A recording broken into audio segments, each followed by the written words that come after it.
nosotros corremos riesgos diariamente o sea, Sí. que no computamos. O sea, cruzar una calle te puede aplastar un carro, bajar una escalera. Sí. O sea, tú te metes al baño, a la regadera, te puedes resbalar y matar con un golpe en la cabeza. O sea, ¿Conoces lo que es un derrame cerebral? Pues mira, en Puerto Rico nosotros tenemos diferentes centros hospitalarios en donde tomamos acción y estamos preparados para atender esta condición. En uno de ellos tenemos como invitado hoy al doctor Rodolfo Alcedo, neurocirujano endovascular, quien es experto en esta área, y vamos a hablar del tema hoy sobre lo que es en inglés stroke y en puertorriqueño un derrame cerebral.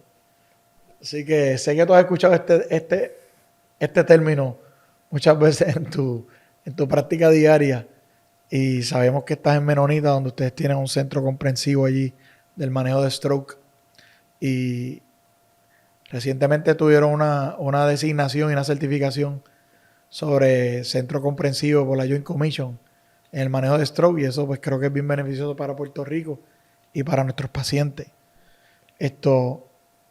Cuéntanos un poquito de cómo ustedes manejan y cómo bregan con un diagnóstico de stroke y cómo están funcionando allí. gracias, Pedro, por la invitación. Stroke es la quinta causa de discapacidad de Puerto Rico y de muerte. Segunda causa de muerte, quinta causa de discapacidad. La mayoría de los strokes son isquémicos, que eso, ¿verdad? El derrame como tal, como se conoce en la calle, Claro. es un término, pues, ¿verdad? La palabra derramar. Ajá. Originalmente se refería a un sangrado en el cerebro. El cerebro. Pero el stroke tiene, ¿verdad?, dos grandes grupos, que es el stroke isquémico, que es cuando se tapa una arteria y hay necrosis y muerte de las células cerebrales, y el stroke hemorrágico, que es cuando se rompe una arteria y ya sea hay un sangrado en el tejido del cerebro o alrededor del cerebro, y eso es un stroke hemorrágico. 75% son isquémicos, o es la gran mayoría de esos eventos, y ocurren por una serie diferentes de causas, desde arritmias cardíacas que fomentan la formación de coágulos, y ese coágulo viaja y obstruye el paso en una arteria, ¿verdad?, hasta cerebral. Las personas manifiestan los síntomas que se conocen como BFAST, que importante el BFAST para los pacientes. El BFAST, que es el balance, la E de ojos, movimientos oculares desviados, la F, asimetría facial o debilidad en la cara, la A de arm, de extremidad, debilidad en un brazo o una pierna, la S de speech, lenguaje, la gente problema al hablar, problema no entiende o no puede articular o no puede expresarse de manera correcta. Esos son signos de alarma. Y la T de tiempo.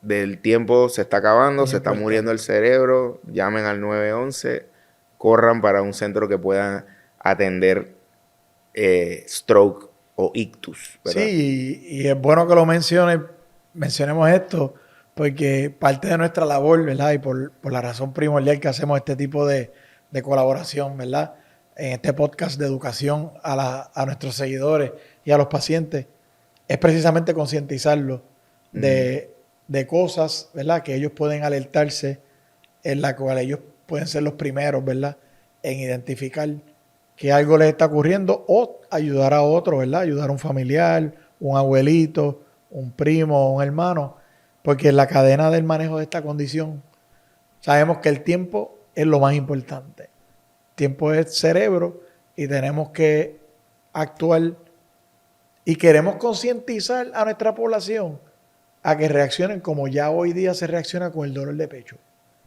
O sea, yo creo que los cardiólogos y el American Heart Association han hecho una buena labor, por lo menos en Puerto Rico, donde sé que hay un buen awareness de que ya la gente, ya hasta los hombres que pueden estar atletas y lo que sea, les da un dolor de pecho y van a ir a una sala de emergencia o van a ir a buscar ayuda y van a reaccionar, ¿verdad? Y eso es lo que queremos concientizar y crear con esta campaña de BIFAS, y es que la gente desarrolle ese reflejo de que, mira, algo me está ocurriendo, tengo que buscar ayuda. Porque sabemos que si llega a las manos adecuadas, en el lugar indicado, en el menor tiempo posible, pues nosotros sí podemos hacer un cambio por ese paciente. Sí, es interesante la intervención del stroke isquémico, la historia ¿verdad? Es una historia en donde hay una serie de fracasos de devices, ¿verdad? Hay una serie de fracasos farmacológicos que llevan hasta hace 10 años a una serie de éxitos cuando la tecnología evolucionó y llegó a donde tenía que llegar con el perfil de seguridad y con la efectividad de reperfundir y abrir esa arteria para que la persona vuelva a funcionar. Es dramático. Digamos que el impacto, esto es lo más impactante que existe en la medicina al día de hoy, es la intervención del stroke isquémico. Sí, por las repercusiones que tiene, obviamente, en discapacidad de un paciente por un periodo súper prolongado, y obviamente los costos asociados al manejo y el cuidado de ese paciente por 20, 30 años, dependiendo del curso de la enfermedad. Hay una métrica en medicina que es el number needed to treat, que ese es el número de pacientes que tenemos que tratar para ayudar a uno. Para ayudar a uno, imagínate. Ok. Antibióticos, aspirina, es el number needed to treat, ahí está entre 8 y 10 y son de los más impactantes que hay en medicina. El number needed to treat para un stroke isquémico es 2.3. Wow. No hay nada más impactante que eso. En ninguna intervención quirúrgica de ninguna especialidad. No existe. Esa es la intervención más impactante que existe.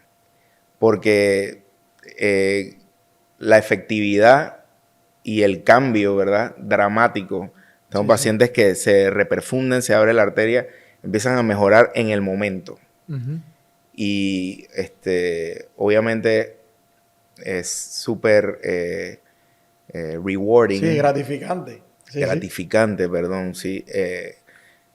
Poder tener esa herramienta y brindarle eso a la mayor cantidad de personas posible.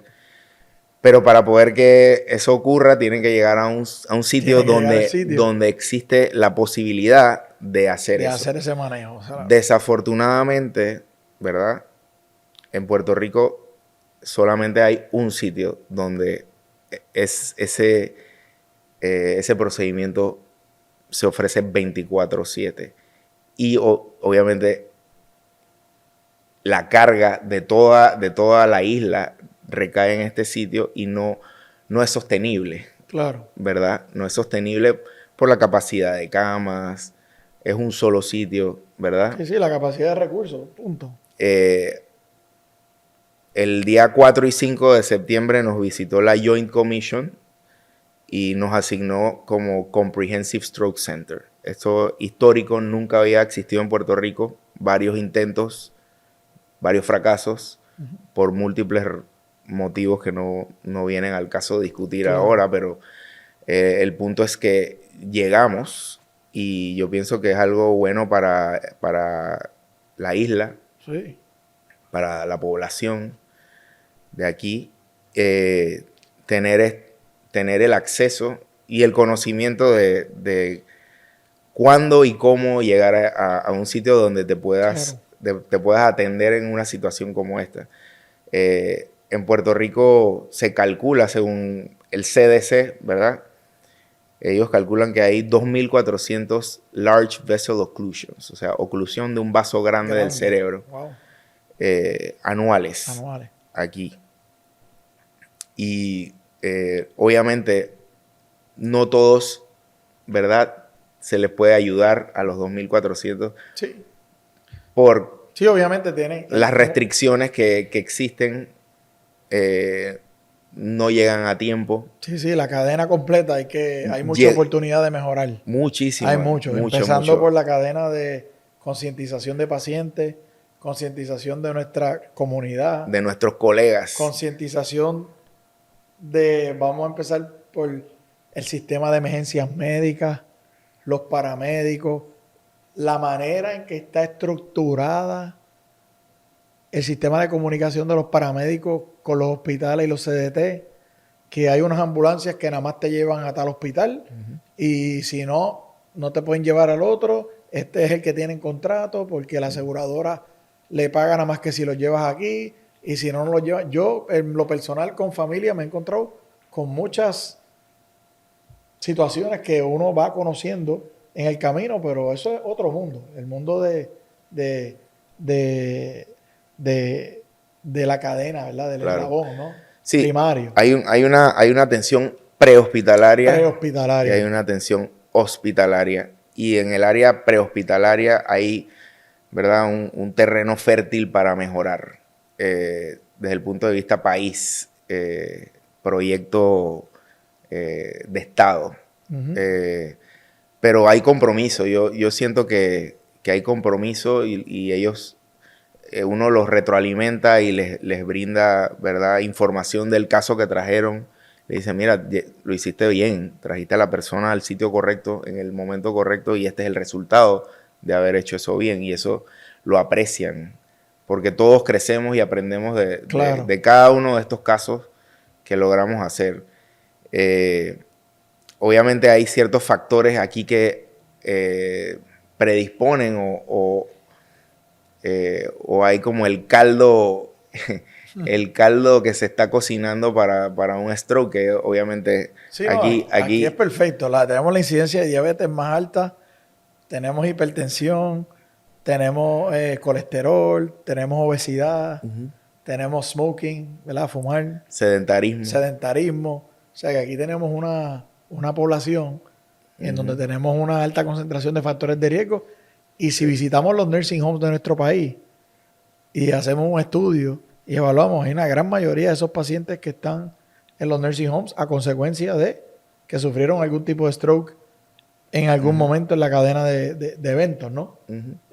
Sabemos que muchos de estos pacientes que incapacitados que están en algunos nursing homes, pues, la causa fueron uno de esos factores y eventualmente stroke pues, debe tener una alta prevalencia. Así es. Yo pienso que concientizar a la población de que logre identificar el problema y actuar rápido es clave. Ya es clave. Porque ¿verdad? Si yo no puedo identificar si a ti te está ocurriendo eso, hoy mañana, imagínate. No se actúa con urgencia y ¿verdad? Ahí es donde no se puede revertir. El cerebro tiene un mecanismo como de shutdown, ¿verdad? Cuando las cosas no están recibiendo el aporte apropiado de nutrientes, oxígeno y glucosa, ¿verdad? Ahí desarrolla los síntomas la persona, pero hay tiempo, ¿verdad?, para poder salvar esa área que está a riesgo de daño neurológico irreversible, que esa es la idea de la intervención. Claro. Sí, es una de las ideas por las cuales nosotros hacemos imágenes, ¿verdad? Esto de MRI, precisamente cuando un paciente viene con este tipo de problemática, ¿no? Cuando el concern es un stroke en evolución, pues ahí es que juega un rol nuestras imágenes de MRI para nosotros poderle dar la información, ¿verdad? A ustedes de, mira, tenemos tanto tejido, está a riesgo del territorio, cuál es ¿verdad? Lo que nosotros llamamos la penumbra, cuánto de ese territorio ya está comprometido y cuánto todavía hay una probabilidad, ¿no?, de reversibilidad. Y obviamente ustedes pues toman sus decisiones clínicas en base a toda esa información. Así que por eso siempre decimos, tiempo es cerebro. Mientras más rápido podemos actuar en la cadena de cuidado, tanto prehospitalario como intrahospitalario, pues nuestros resultados pueden ser mejores, ¿verdad? y obviamente disminuir la morbilidad y la mortalidad de ese paciente. Y ya que hablamos de riesgo, eh, ¿cuáles son, verdad? Algunas de las alternativas, sé que está la alternativa de tratamiento intravascular, pero también hay otros tratamientos, ¿no?, que hay como alternativa cuando un paciente llega a una sala de emergencia dentro de una ventana de tiempo razonable. ¿Cuáles son esas alternativas? La trombólisis farmacológica, ¿verdad? Si se llega en una ventana de 4.5 a 6 horas, dependiendo del estudio y el protocolo de cada hospital. ¿Qué pasa con la trombólisis? No es muy efectiva. Históricamente, pues, se abre el 10% de una carótida, el 50% de una M1, 25% de una M2. Entonces, no es, ¿verdad? No se obtienen los resultados clínicos deseados versus la trombectomía mecánica, que tiene sobre 95% de efectividad en reperfundir un territorio grande del cerebro. Entonces, por eso es el impacto tan grande de mecánicamente destapar la oclusión en esa arteria y remover el coágulo. Eso originalmente tenía una ventana también, ¿verdad? Pero hemos ido aprendiendo a través de estos 10 años de intervención. Endovascular para trombectomía mecánica, que la decisión o quien más se beneficia de reperfusión es independiente muchas veces del tiempo transcurrido y más tiene que ver con el área en riesgo. O sea, hemos reperfundido pacientes tan tarde como 36 horas, 32 horas, pero también hemos tenido pacientes que han tenido isquemia irreversible y devastadora dentro de las primeras 6, 8 horas. So, hay una serie de factores que todavía son influyentes en el outcome, claro, en el resultado clínico de estos pacientes. Entonces no está escrito en piedra, digamos, que, claro, que hace tanto tiempo tuviste los síntomas de stroke, ya no hay nada que hacer. No, hay bastante que hacer, sobre todo detener la progresión de ese daño neurológico, revertir hasta, ¿verdad?, lo que sea posible y evitar un segundo stroke, que es otro problema. Otro problema, sí. O sea, ya sobreviviste uno. El primero. Tener otro aumenta las probabilidades significativamente y evitarlo pues es clave para el desarrollo de la persona desde el punto de vista social, familiar, claro, profesional y la capacidad. Una estadística bastante interesante es que dice que promedio alguien que le da un stroke envejece 30 años. Así que imagínate tener un stroke y las consecuencias neurológicas de ella, pues es una precipitación del proceso de envejecer. Claro, y oye, y aquí en Puerto Rico los factores de riesgo, como bien hablamos ahorita, son endémicos. O sea, nosotros tenemos una alta población, obesidad, como bien dijimos, hipertensión, diabetes. Y obviamente la prevención comienza por ahí, tratando de minimizar y disminuir a mayor capacidad todos estos factores de riesgo, ¿verdad?, que te pueden llevar a tu sufrir eventualmente, ¿verdad?, una complicación devastadora, como lo puede ser el stroke. Y entonces, hablaste de la parte de la trombólisis, ¿verdad? Y entonces, también de la parte intravascular. Y ¿cuál es el potencial o cuáles son posibles? O sea, sé que hay un riesgo y beneficio como en todas las decisiones que hacemos en medicina, pero cuando yo entrené en neuro, pues obviamente era cuando estaba empezando toda la tecnología de devices y pues habían ciertos riesgos en la parte de hacer trombectomía. Eran unos procedimientos donde había menos experiencia, había menos devices, los devices no eran tan avanzados como los de ahora. ¿Cómo compara en cuanto al manejo de la trombectomía hoy día con hace 10 años atrás en cuanto a complicaciones asociadas y riesgo y beneficio. Sí, el perfil de seguridad de los devices y del procedimiento ahora es tal que es algo común diario. O sea, Claro. nosotros estamos reperfundiendo gente casi que diariamente. Brutal. Con, ¿verdad? Las probabilidades, hay distintos tipos de complicaciones Claro. asociadas, desde abrir la arteria y que la reperfusión de ese tejido que ya Sí, estaba muerto se hemorrhage. transforme a una hemorragia, Hemorragia. es un riesgo. Sí, que lo conocemos. Y ahí uno tiene que hacer un manejo de las presiones bastante estricto. Claro. Cuando uno está reperfundiendo a ese paciente. El riesgo de lacerar, romper una arteria durante la trombectomía. Pero todos estos riesgos son mínimo, ínfimamente insignificantes comparativamente con la devastación, el impacto de no hacer nada. De no hacer nada y dejarlo que... Sí, eso es una conversación que yo siempre tengo con los familiares. Nosotros corremos riesgos diariamente o sea, sí. que no computamos. O sea, cruzar una calle te puede aplastar un carro, bajar una escalera. Sí.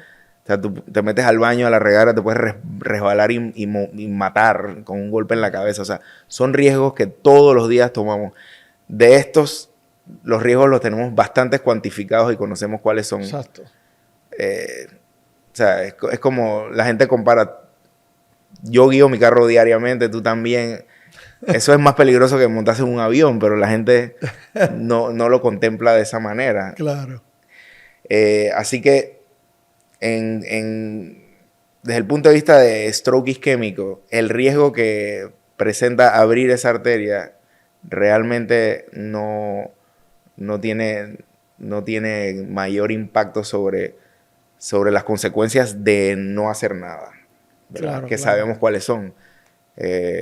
Sobre 25% de mortalidad y discapacidad, sí, son pérdida de la independencia y un efecto, un halo effect, un ripple effect. Sí. ¿Verdad? Una onda que se crea expansiva alrededor de ese individuo que sufrió un stroke. La familia. En la familia, o sea, la responsabilidad, el cuidado. Cosas que no se vienen a medir muchas veces. Que no los calculan o que no los miden. O sea, si es el proveedor de esa familia se quedó, ¿verdad? Se afecta la dinámica y la capacidad desde alimentarse hasta cubrir sus necesidades más básicas de funcionalidad. Y el cuidador de ese paciente se ve afectado porque muchas veces tiene que dejar de trabajar o al hacer ajustes de su horario. O sea, la dinámica de la familia... Sí, el impacto que tiene sobre una familia... Es bárbaro, es bárbaro. Es difícil de calcular. Es difícil de calcular. Y el costo de rehabilitar y cuidar a ese enfermo asciende de los $400,000 el primer año y va disminuyendo, pero...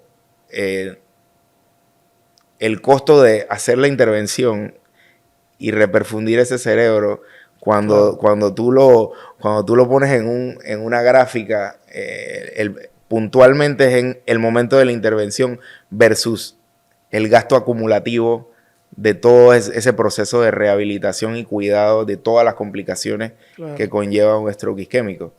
Entonces, ¿qué pasa? Yo tengo estas conversaciones con los de la chequera, que son los planes médicos, ¿verdad? Que muchas veces ellos están viendo quarter to quarter y le quieren reportar a su junta o a sus accionistas y decir, no, nosotros somos unos bravos financieramente, mira cómo los cogemos de pendejo. Pero al final del día están perdiendo dinero al no cubrir, ¿verdad? Una intervención puntual en la que cuando tú amplías el lente, ves que en 5 años te va a costar millones de dólares en cuidado versus una hospitalización y una intervención en un momento oportuno. Entonces, ahí es donde no entiendo muy bien cómo funciona el proceso de toma de decisión financiera de estas personas que supuestamente son expertos en finanzas. Son expertos en finanzas y salud. Números. Y en salud sabemos que no son expertos. Son expertos expertos en otras cosas. En salud no tienen licencia, no tienen educación médica y no tienen la experiencia. No tienen la experiencia. Y honestamente a veces toca a uno educarlos de la manera más humana y amable posible, pero yo me imagino que para ti... sí, tenemos todas las especialidades de hoy día, creo que tenemos los mismos retos de cómo nosotros podemos ¿verdad? Practicar la medicina de la manera la mejor calidad posible, ¿verdad? Con los recursos que tenemos y dentro del el ecosistema que estamos viviendo, que como hemos visto recientemente en los periódicos, es un ecosistema que obviamente está frágil. Está en crisis y le están dando CPR ahí. Así es. Y es interesante porque muchos de nosotros nos envolvemos en la educación también y estamos bien en contacto con los estudiantes, con los residentes y ya la situación, ¿verdad? Del ecosistema de salud, la intervención de planes médicos y toda la dinámica, pues yo creo que a diferencia de nuestra época de entrenamiento, hoy día todo el mundo está aware. Los estudiantes, los residentes, y están pendientes de qué está pasando, de qué es lo que está ocurriendo. Y obviamente todo esto son factores que van a influir las decisiones que estos jóvenes van a tomar, ¿verdad? A futuro. Porque cuando nosotros estábamos afuera decidiendo me quedo, me voy, vuelvo a Puerto Rico, pues, ¿qué hacía uno? Pues averiguar qué está pasando, ver el periódico, voy, no voy, conseguiré oportunidades, ¿cómo va a ser? O sea, yo creo que eso es un tema importante a seguir en otro podcast que vamos a tener como 5 o 6 horas para hablar. Sí. Pero definitivamente que tenemos que continuar nuestro compromiso con nuestros pacientes, que es lo que nosotros estudiamos, nos entrenamos y la vocación que tenemos, que es brindar el mejor servicio, ¿verdad? A los pacientes de la manera más humana posible, la mejor calidad, con los recursos mejores que podamos adquirir, ¿verdad? Porque quisiéramos tener la sala de MGH y la maquinaria que teníamos en Texas Medical Center en Baylor, pero obviamente pues nos acomodamos, ¿no? a Puerto Rico. Ahí sí te puedo decir que yo lo tengo. Y con toda tranquilidad te digo que sí, el apoyo que hemos recibido, unas inversiones brutales, ¿verdad? Para nuestro proyecto de Centro de Neurociencias es sin precedentes. Y obviamente es un placer volver y poder tener esas herramientas a la mano para ayudar a los pacientes. O sea, yo pienso que el futuro de la salud en Puerto Rico no solamente, ¿verdad? No es una responsabilidad única o recargada sobre un grupo. Está dividida en múltiples participantes y responsables, desde el paciente, desde, ¿verdad? Su nutrición, su movimiento, su estilo de vida, sus hábitos. Seguir instrucciones de los profesionales. Hay mucha desinformación, hay mucho charlatán quitándole los chavos a la gente ahí en la calle, ofreciendo, ¿verdad? Soluciones sexy, caras, cero que efectividad. Hay mucha oportunidad, obviamente, multifactorial a nivel de educación, por ejemplo. Así es. Educación en salud a nivel escolar, a nivel primario. Hay muchas oportunidades de cómo podemos impactar. Y obviamente hay múltiples colegas, asociaciones y organizaciones sin fines de lucro que están poniendo su grano de arena. Pero obviamente hay unos players que también tienen que asumir sus roles. Sí. Y en algún momento les va a tocar. Y no entorpecer. Así que, Rodolfo, agradecido por la colaboración de hoy. Yo sé que esta información va a serle mucha ayuda a muchas personas. Y sabemos que te pueden conseguir, obviamente, en Menonita, en Cagua, que es donde tienen sus servicios. Agradecido por la labor que realizan allí tú y todo tu equipo de trabajo, porque sé que la labor no es tuya sola. Sé que eso requiere un equipo multidisciplinario, grande. Colaboración de colegas radiólogos, todo el mundo, infectólogos, intensivistas. Sé que es una colaboración bien buena y los felicito por eso. Nada, recuerden que en Puerto Rico Imaging Center los queremos saludables. Como bien dijimos nuevamente, En la prevención está la solución, así que tenemos que trabajar en nuestro estilo de vida, modificar y tener buenos hábitos, una buena alimentación, atender nuestras condiciones y recordar que en Puerto Rico tenemos profesionales de alto calibre que nos dedicamos a diferentes condiciones como esta para el cuidado de nuestros pacientes. Así que nada, recuerden seguirnos en nuestras plataformas, tanto en nuestro podcast, que es una imagen de salud y bienestar, que lo pueden ver a través de YouTube o Spotify, y pueden seguir nuestras plataformas sociales como Facebook, Instagram y nuestra página de internet. Esperamos que esta información sea de ayuda para ustedes.